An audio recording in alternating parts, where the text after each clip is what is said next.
Fala, galera! A súmula do jogo entre Flamengo e Botafogo já saiu e traz todos os detalhes da confusão generalizada, dos cartões distribuídos e do que rolou no túnel do Maracanã. A gente vai destrinchar tudo isso e entender quem foram os protagonistas dessa briga. E claro, tem imagens, bastidores e muita análise para você que quer ficar por dentro de tudo. Então já chega deixando o like e se inscrevendo, porque tem muita coisa para a gente debater. Vem com o ESPN FC, a gente vai começar falando do clássico entre Flamengo e Botafogo. Daqui a pouco vamos destacar o Varela jogando na lateral esquerda. Vamos falar do Caçapa, anunciado como auxiliar técnico permanente, por enquanto treinador.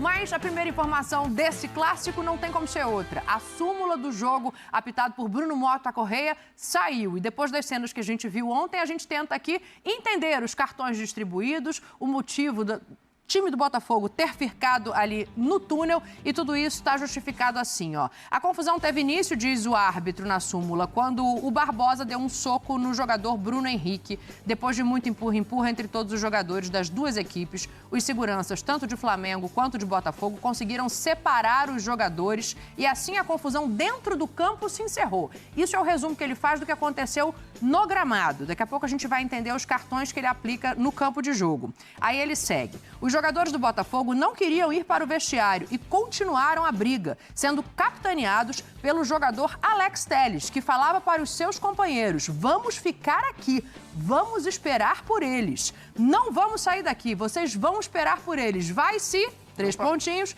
Você não viu o que ele fez? Disse ao árbitro. Aí você não fez nada. E aí, a conclusão de tudo isso no momento em que os atletas do Flamengo chegaram no túnel, os atletas do Botafogo tentaram furar o cordão de isolamento, agindo com muita violência e chegando a agredir os seguranças privados no local. Tudo isso está discriminado na súmula de jogo pelo árbitro da partida. E ele continua dizendo o seguinte: é importante ressaltar que ali no túnel não houve nenhuma reação violenta por parte da equipe do Flamengo. E também é importante falar que todos ou maioria dos jogadores do Botafogo estavam ali tentando furar o bloqueio dos seguranças do Maracanã. Mas os mais violentos eram os jogadores Alexander Barbosa e Alex Telles, da equipe do Botafogo. Essa é a súmula do jogo, ela tem 30 páginas, ela explica toda a confusão. E entre as explicações dadas pelo árbitro, está também o motivo dos 3 cartões vermelhos que ele aplica, né? Então, só para a gente contextualizar, e já vamos mostrar as imagens que estão rodando desde ontem, a maioria das pessoas já viu, mas o Barbosa é expulso após o término da partida pelo seguinte: iniciou uma confusão generalizada, peitando e praticando atos provocativos contra Bruno Henrique e logo em seguida trocando empurrões de forma assintosa contra o Gerson. O Cleiton é expulso porque após o término da partida ele desfere um soco no rosto do Alexander Barbosa. E o Gerson, também segundo o árbitro, é expulso por trocar empurrões persistentemente de maneira provocativa com o Alexander Barbosa, assim incitando e inflamando ainda mais a confusão generalizada. Zinho, vou começar com você.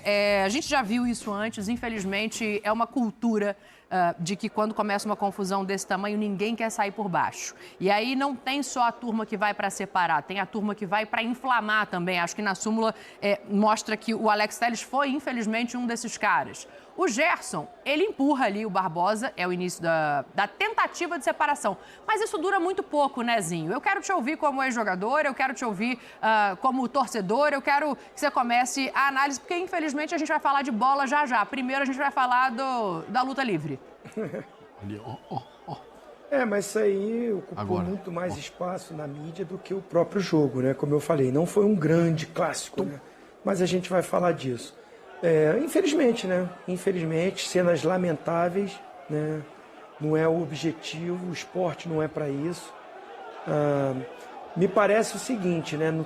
Quando termina o jogo, o Alexander Barbosa com o Bruno Henrique já deveriam estar trocando palavras ali um com o outro. Durante o jogo tem essa coisa, né? Uma chegada mais forte aqui, um fala uma coisa ali. Há uma troca de ofensas ou de provocações dentro do jogo. Acontece mesmo. Então me parece que quando termina ali, a bola justamente vem para onde está o Bruno Henrique e o Alexander Barbosa e ele dá um primeiro empurrão. E o Bruno Henrique pega a bola e me parece que ele fala algo que revolta o Alexander Barbosa, que automaticamente ele já vem aí, dá um empurrão mesmo, joga ele no chão, me parece que faz um movimento assim, ameaçando como se vai agredir, e vejo o Gerson defendendo seu companheiro. O Gerson empurra o Alexander Barbosa, realmente empurra, há troca de empurrões, ou queria deixar o Alexander Barbosa agredir o Bruno Henrique, ou continuar aquela troca de ofensa. E assim, não tem como, por favor, calma. Eu já participei muito de momentos como esse, você está com sangue muito quente, empurra daqui, empurra dali. Não vi o Gerson deferindo soco, agredindo. Eu vi ele tentando empurrar, e aí numa forma mais forte. Aí vai a interpretação do árbitro. O árbitro interpretou que ele empurrou e incitou a confusão. Eu, na minha visão, vejo ele tentando tirar o Barbosa, defendendo o companheiro dele. O outro menino realmente dá um soco. Aí merece a expulsão, entra no tumulto, que está tendo troca de soco ali. O Alexander Barbosa tenta agredir novamente o Bruno Henrique. Assim, não sei se por empurrões expulsaria muito mais gente, mas principalmente o Alexander Barbosa e o Cleiton, esses teve mesmo soco, troca de soco. Então, e aí vem esse relato que o Alex Telles, ele que fez com que o grupo ficasse ali. Aí estão só as testemunhas que estão ali. Eu vi o Alex ele discutindo muito realmente, ele bem alterado, mas também não vi ele dando soco em ninguém. Troca de ofensas ali, houve de muitos dos lados. Mas assim, a verdade, Dani, Zupac e Pascoal, passar para vocês, é que é uma tristeza muito grande um campeonato que está esvaziado. Você vê o número de torcedores que tinha no estádio. Claro, do Flamengo bem maior. Mil, eu acho. A torcida do Flamengo ainda assim vai. Consegue ir. Não sei quantas mil pessoas deram no jogo ontem. Vou ver. Depois você pode passar aí. Mas o número de torcedores do Botafogo bem pequeno. O do Flamengo maior, mas não é o número normal que a gente vê de torcida do Flamengo. Um clássico como esse era para ter lá 50 mil pessoas no mínimo. É o Campeonato Carioca que não está proporcionando isso, a fórmula que foi a disputa, o início desse campeonato, como foi tantos jogos colocados fora do Rio de Janeiro, a opção dos times, claro, para preparar o seu elenco principal, colocar um time alternativo, de garotada. O campeonato, os clássicos foram todos para o final das rodadas, agora que está acontecendo a maioria dos clássicos. Então isso enfraqueceu, o público também não está muito animado, não está muito empolgado. E o Botafogo, essa coisa do emocional, o botafoguense não gosta de falar. Mas me parece também com essa coisa, quem é o treinador? Aonde está o texto? Ele vem no Brasil? Como é que está sendo esse planejamento? Como é que está sendo essa organização? Tantos jogadores saíram, chegaram poucos. Como é que vai ser? Agora anunciou o Caçapa, né, como interino permanente, que tinha feito um bom trabalho quando ele esteve no Botafogo, 4 jogos só. Mas é um planejamento ruim para um time que ganhou a Libertadores e ganhou o Campeonato Brasileiro, que é um representante no Super Mundial do Brasil, que vai jogar a Recopa, parece que abandonou tudo isso no primeiro semestre. Então, a torcida do Botafogo está triste com isso, e por isso eu apoio a torcida do Botafogo, eu estou com o torcedor do Botafogo, que acaba assim, não vou. Você vê a entrevista que um torcedor deu para Roberta Barroso. Eu estava lá, né, vim aqui, não sei se vai colocar essa entrevista, foi cômica, mas uma verdade. O torcedor não sabe o Botafogo que vai ser, e é triste. O Botafogo, o atual campeão brasileiro e da Libertadores. O Zinho fala de um ponto que eu acho importante da gente observar, que é essa coisa do comando, né? Sim. Obviamente, não estou trazendo culpa a ninguém, porque quando existe algo desse tamanho, eu acho que a culpa se divide em muitos lugares, claro, e em muitas esferas. Mas não ter um treinador e o Botafogo não olhar para alguém como uma figura, como é a do Felipe ali, né, tentando separar essa confusão, pode ter feito com que isso se estendesse um pouco mais. E aí eu volto para a súmula. O Alex Telles toma frente, que é um cara de liderança, e fala, não vou sair daqui. A gente vai ficar aqui no túnel esperando para, não sei nem que palavra usar, né, para tocaiar. É uma espécie de emboscada de colégio para os jogadores que estão saindo depois. Então, assim, isso também acaba chamando a atenção. Assim, eu não tenho convicção de que se tivesse um técnico seria diferente. Eu acho que é uma herança de rivalidade.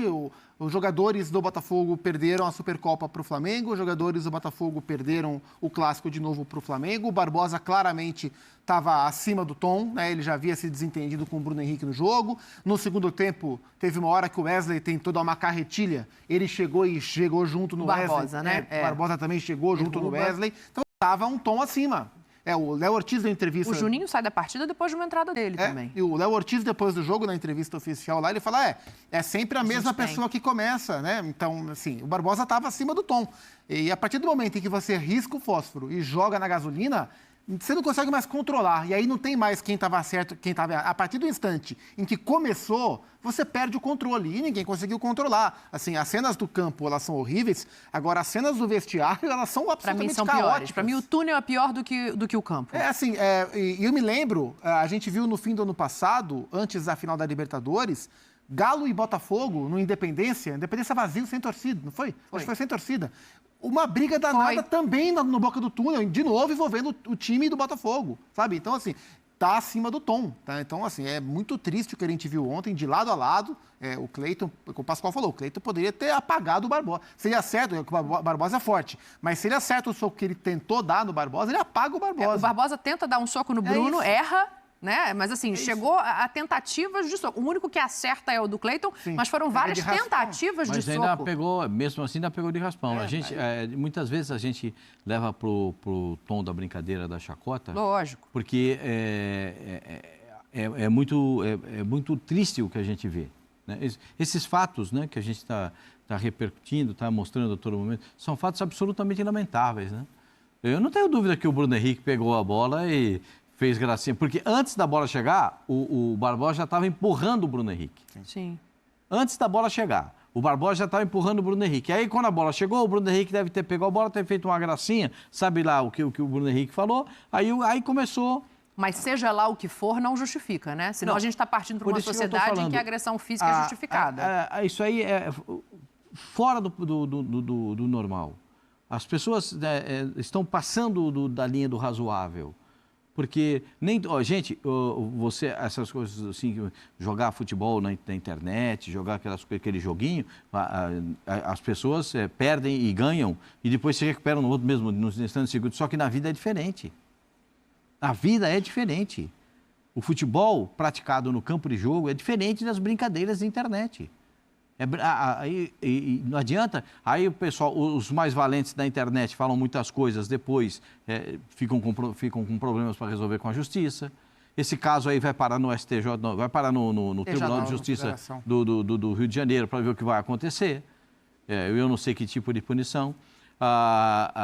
Eu acho assim, absurdamente fora de propósito, fora do normal. Fiz uma brincadeira a respeito do soco do Cleiton, né, porque é o meu jeito, né? O Cleiton, se ele pega em cheio, eu vou falar para você, o Barbosa ia chamar Jesus de Genésio.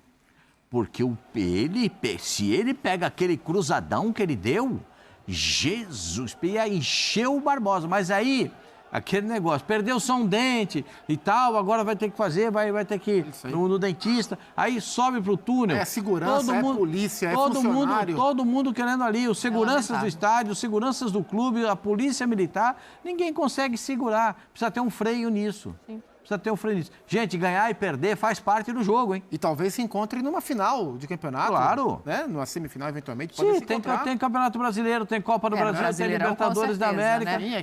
Tem muita... Então, galera, esse foi o resumo completo do que aconteceu no Clássico e da confusão que marcou o jogo. Infelizmente, mais uma vez, cenas lamentáveis ganham destaque no futebol. Agora, resta saber quais serão as consequências e se teremos punições para os envolvidos. De qualquer forma, seguimos de olho em tudo que rola no Mengão. Comenta aí o que você achou dessa treta toda e se inscreve no canal para não perder nenhuma novidade. Tamo junto e até a próxima!